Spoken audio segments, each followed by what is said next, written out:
Assalamualaikum warahmatullahi wabarakatuh. Apa kabar kalian? Semoga kalian baik-baik saja dan tetap diberikan kesehatan oleh Allah Subhanahu wa taala. Bantu channel kami dengan cara subscribe dan tekan tombol lonceng kalian. Terima kasih.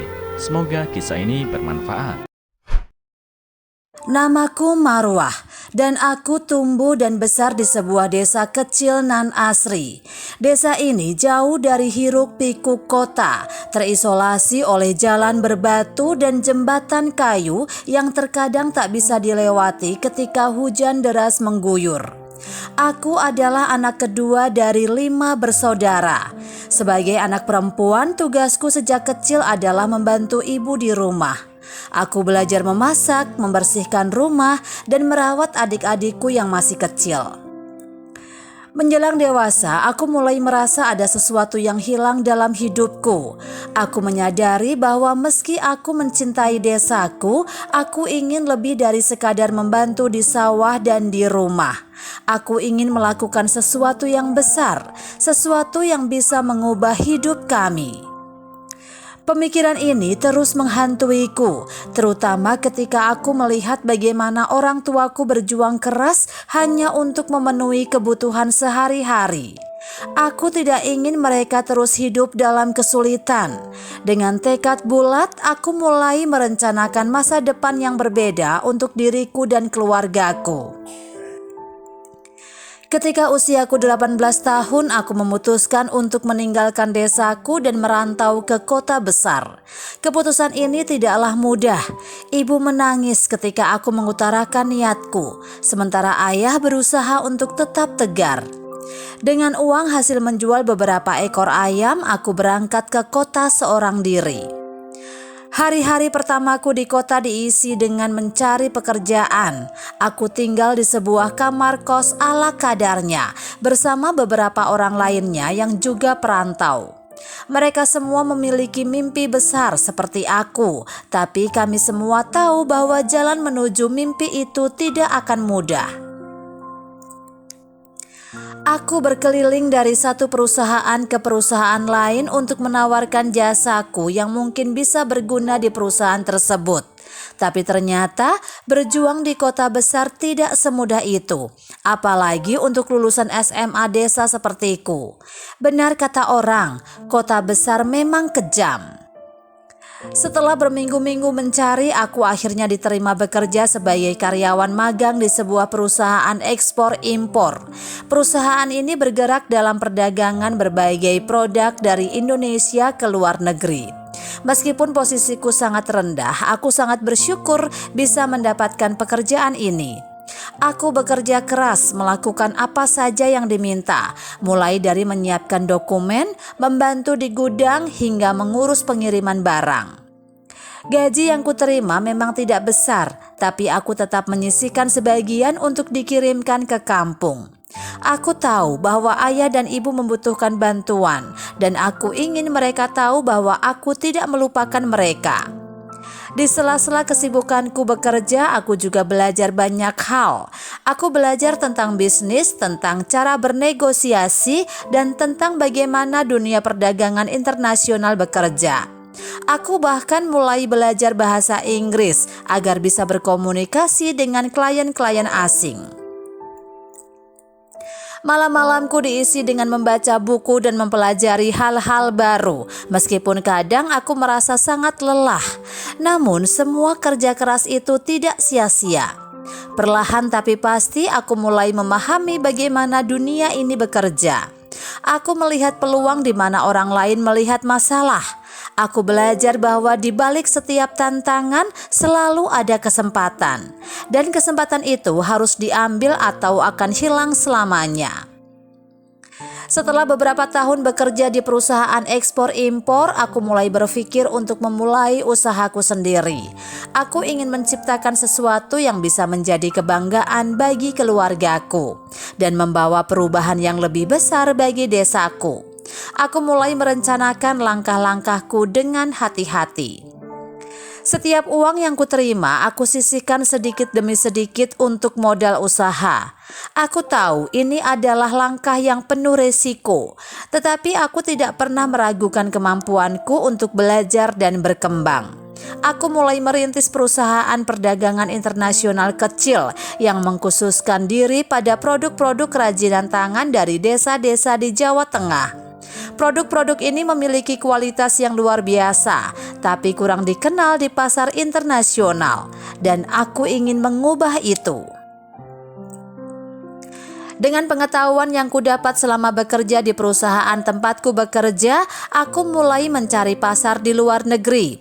Aku menawarkan produk-produk ini kepada klien-klien yang pernah bekerja sama dengan perusahaan tempatku bekerja sebelumnya. Pada awalnya tidak banyak yang tertarik. Produk-produk ini dianggap kurang menarik. Namun aku tidak menyerah.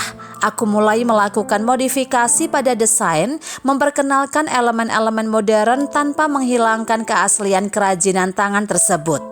Aku juga bekerja sama dengan para perajin di desa-desa untuk meningkatkan kualitas produk mereka, serta memberikan pelatihan agar mereka bisa memenuhi standar internasional. Seiring berjalannya waktu, usahaku mulai berkembang. Pesanan dari luar negeri mulai berdatangan, dan aku mulai memperkerjakan lebih banyak orang. Sebagian besar dari mereka adalah orang-orang dari desaku sendiri. Mereka yang dulu hanya mengenal sawah, kini bisa ikut merasakan dunia perdagangan internasional. Perusahaan kecil yang aku bangun dengan susah payah mulai menghasilkan keuntungan yang cukup besar. Keuntungan ini tidak hanya kugunakan untuk mengembangkan usaha, tetapi juga untuk membantu desaku. Aku membangun sekolah, memperbaiki jalan, dan memberikan beasiswa bagi anak-anak yang ingin melanjutkan pendidikan. Kehidupanku berubah total. Dari seorang gadis desa yang tidak dikenal, aku kini menjadi seorang pengusaha sukses di kota besar. Aku bahkan bisa membeli rumah dan mobil di kota, sesuatu yang dulu hanya bisa aku impikan saat masih tinggal di desa. Di balik semua kesuksesan ini, aku tidak pernah melupakan akar dan asal-usulku. Aku tahu bahwa semua yang aku capai tidak akan pernah terjadi tanpa dukungan keluargaku dan desa tempat aku berasal. Meskipun kini aku tinggal di kota, hatiku selalu tertambat pada desa. Aku sering pulang untuk mengunjungi orang tua dan saudara-saudaraku, serta melihat bagaimana desaku berkembang.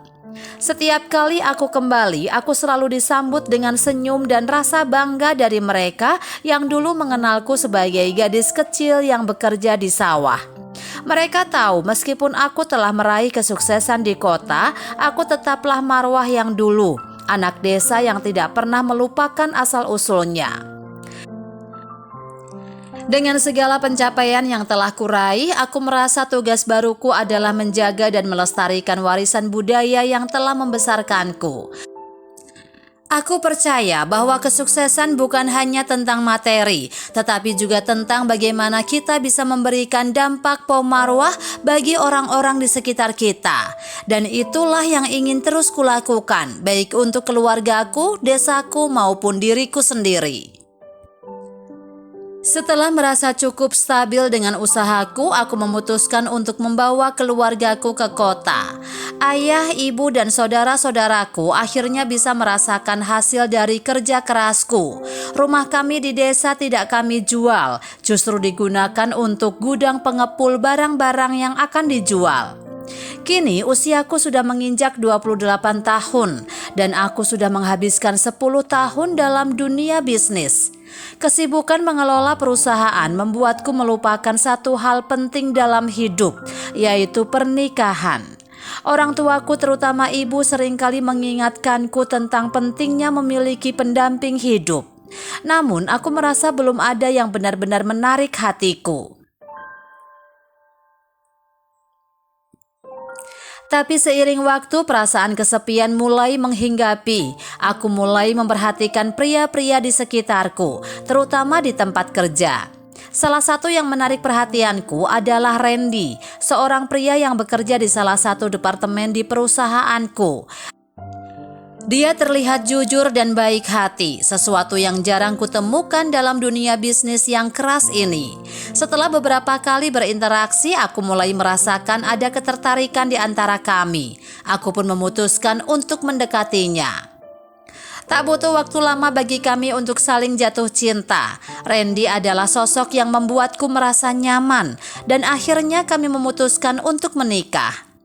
Randy bukanlah pria biasa. Dia adalah warga negara asing yang kebetulan bekerja di Indonesia. Ketika pernikahan kami dilangsungkan, ibunya tidak bisa datang karena jarak yang jauh. Kami hanya bisa berkomunikasi melalui telepon. Untungnya pernikahan kami berlangsung dengan lancar. Setelah setahun menikah pada suatu tahun baru, aku dan Randy memutuskan untuk mengunjungi rumah ibunya. Inilah kali pertama aku akan bertemu langsung dengan ibu mertuaku. Perasaan was-was menyelimuti hatiku, tapi Randy meyakinkanku bahwa semuanya akan baik-baik saja. Aku pun mencoba untuk tetap tenang. Ketika kami tiba di rumah ibu mertuaku, aku merasakan ada jarak di antara kami. Saat seorang tetangga bertanya tentang aku, ibu mertuaku dengan cepat mengatakan bahwa aku hanyalah gadis desa dengan pendidikan seadanya. Mendengar itu hatiku tersayat, namun Randy menyuruhku untuk tidak menghiraukannya. Aku mencoba bersikap biasa, tetapi dalam hati aku merasa sangat sakit. Bagiku, pendidikan bukanlah segalanya. Yang penting adalah kemauan dan kerja keras. Tapi sepertinya ibu mertuaku tidak bisa melihat itu. Ibu mertuaku memandang rendah karena dia merasa aku tidak memiliki latar belakang yang memadai. Baginya, aku tidak pantas bersanding dengan anaknya yang lulusan universitas ternama. Aku tahu bahwa sebelum menikah denganku, Randy pernah dikenalkan dengan anak kenalan ibunya, namun dia menolaknya. Rasa minder sempat menghampiriku, tapi aku mencoba untuk tetap kuat. Saat makan malam, adik perempuan Randy, Tiffany, yang juga bekerja di perusahaanku, datang bergabung. Ibu mertuaku langsung memintaku berdiri agar Tiffany bisa duduk. Aku yang sudah kesal pura-pura tidak mendengarnya. Tiffany yang mengenaliku segera menyapaku dengan sebutan "Bos". Dia pun bercerita tentangku yang merupakan pemilik dari perusahaan tempatnya bekerja. Ibu mertuaku terkejut mengetahui bahwa aku adalah pemilik perusahaan tempat anaknya bekerja. Saat itu aku melihat perubahan yang sangat jelas pada sikapnya. Dia yang awalnya dingin kini berubah menjadi sangat ramah. Bahkan terlalu ramah hingga membuatku merasa tidak nyaman. Sebenarnya aku sedikit curiga dengan perubahan sikapnya yang sangat drastis itu. Namun setelah aku pikir kembali, hal ini justru sebuah keuntungan untukku ke depannya. Sejak saat itu hubungan kami membaik, meskipun aku tahu bahwa perubahan sikap ibu mertuaku lebih disebabkan oleh statusku sebagai pemilik perusahaan. Bukan karena dia benar-benar menerima aku apa adanya. Aku belajar untuk menghadapi penghakiman orang lain dengan tenang, karena yang paling penting adalah bagaimana aku menilai diriku sendiri. Beruntungnya Randy sangat mencintaiku dan aku tidak perlu sering-sering berhadapan dengan ibunya. Kami tetap menjalani hidup kami dengan bahagia meski tantangan terus datang silih berganti. Aku pun terus belajar bahwa kehidupan tidak akan selalu berjalan sesuai dengan yang kita harapkan. Namun dengan keteguhan hati dan kerja keras, aku bisa melewati segala rintangan. Setelah melewati berbagai tantangan, kehidupan pernikahanku mulai menemukan ritmenya.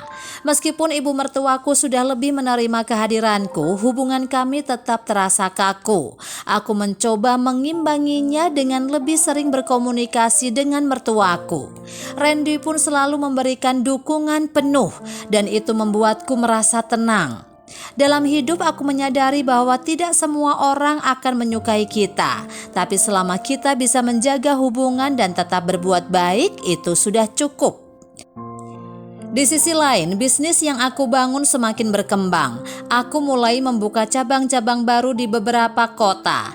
Namun, kesuksesan ini juga membawa tekanan yang besar. Aku harus terus berinovasi dan menjaga reputasi perusahaan.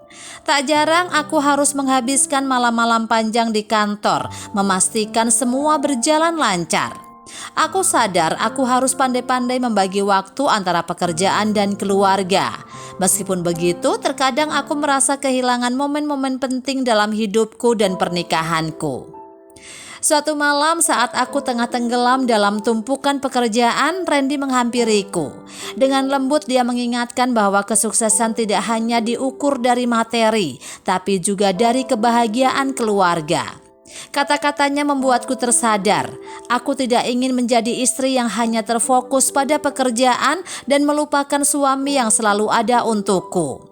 Dari saat itu aku bertekad untuk lebih memperhatikan hubungan kami. Aku pun mulai meluangkan waktu untuk liburan bersama, menikmati makan malam berdua, dan sesekali berbicara tentang hal-hal ringan yang membuat kami tertawa. Tak terasa 3 tahun pun berlalu, hidup kami menjadi lebih stabil. Meskipun begitu, aku tahu bahwa hidup tidak akan pernah berhenti memberikan ujian. Aku dan Randy mulai berbicara tentang masa depan, tentang keinginan kami untuk memiliki anak dan membesarkan mereka dalam lingkungan yang penuh kasih. Kami tahu bahwa memiliki anak akan menjadi tanggung jawab besar, tapi kami siap untuk itu. Suatu hari saat aku sedang berada di kantor pusat, aku menerima panggilan telepon dari seseorang yang tidak pernah aku duga. Ternyata salah satu kenalanku dari desa memberitahukan bahwa ada seorang pria tua yang datang mencari keluargaku. Aku segera merasa ada yang aneh dan penasaran. Siapa pria ini? Setelah menanyakan lebih lanjut, ternyata pria tersebut adalah kakekku yang sudah lama hilang dan tidak pernah aku kenal. Dia meninggalkan keluarganya ketika ayah masih kecil dan pergi entah kemana. Kini di usianya yang senja dia kembali ke desa untuk mencari keluarganya. Mendengar cerita ini aku merasa campur aduk. Di satu sisi aku marah karena dia telah meninggalkan ayah dan nenekku begitu saja. Di sisi lain aku merasa kasihan karena dia sudah tua dan tidak punya siapa-siapa lagi. Setelah berdiskusi dengan Randy, aku memutuskan untuk pergi ke desa dan menemuinya. Saat tiba di desa, aku melihat seorang pria tua dengan rambut putih dan tubuh ringkih duduk di depan rumah orang tuaku. Matanya berkaca-kaca saat melihatku mendekat. "Kamu cucuku, Marwah?" tanyanya dengan suara parau. Aku hanya bisa mengangguk. Dalam hatiku ada rasa rindu yang tiba-tiba muncul, meski aku tak pernah mengenalnya. Aku memutuskan untuk memaafkannya, menerima dia kembali sebagai bagian dari keluarga kami. Ayah dan ibu juga merasa senang meski sedikit canggung. Kami memutuskan untuk membawanya ke kota, tinggal bersama kami di rumah besar yang kini terasa lebih hangat dengan kehadirannya. Dengan kakekku yang kini tinggal bersama kami, hidup kami menjadi lebih berwarna. Dia sering bercerita tentang masa lalunya, tentang penyesalan dan kesedihan yang dia rasakan setelah meninggalkan keluarganya. Mendengarkan cerita-ceritanya, aku semakin menghargai pentingnya keluarga. Kehadiran kakekku juga membuatku semakin menyadari betapa berharganya setiap momen yang kita miliki dengan orang-orang yang kita cintai. Aku terus menjalankan bisnisku dengan tekun, namun kali ini dengan pendekatan yang lebih seimbang. Aku tidak lagi menghabiskan seluruh waktuku untuk bekerja. Ada kalanya aku meluangkan waktu untuk keluarga, menikmati kebersamaan yang sederhana namun penuh makna. Kami juga mulai mempersiapkan diri untuk menyambut anak pertama kami, yang setelah berbagai usaha akhirnya akan lahir dalam beberapa bulan lagi. Hidup memang tidak pernah sempurna, tetapi aku berhasil menemukan kebahagiaan yang sesungguhnya. Dari seorang gadis desa yang sederhana, kini aku menjadi wanita yang bisa membanggakan keluargaku, membangun hidup yang tidak hanya sukses, tapi juga berarti. Dalam perjalananku, aku belajar bahwa kesuksesan bukan hanya tentang apa yang kita raih, tapi juga tentang bagaimana kita menjaga hubungan dengan orang-orang yang kita cintai, dan bagaimana kita bisa memberikan kembali kepada mereka yang membutuhkan. Aku bersyukur atas setiap pengalaman yang telah membentukku, dan kini aku siap untuk menyambut masa depan yang penuh harapan bersama orang-orang yang aku cintai. Demikianlah sebuah kisah penuh makna yang bisa kita ambil pembelajaran di dalamnya. Semoga kisah ini bisa memberikan nilai positif bagi penonton sekalian. Terima kasih telah menonton video ini sampai akhir. Sampai jumpa di kisah-kisah inspiratif lainnya. Jangan lupa like, subscribe, dan tinggalkan jejak kalian di kolom komentar. Wassalamualaikum warahmatullahi wabarakatuh.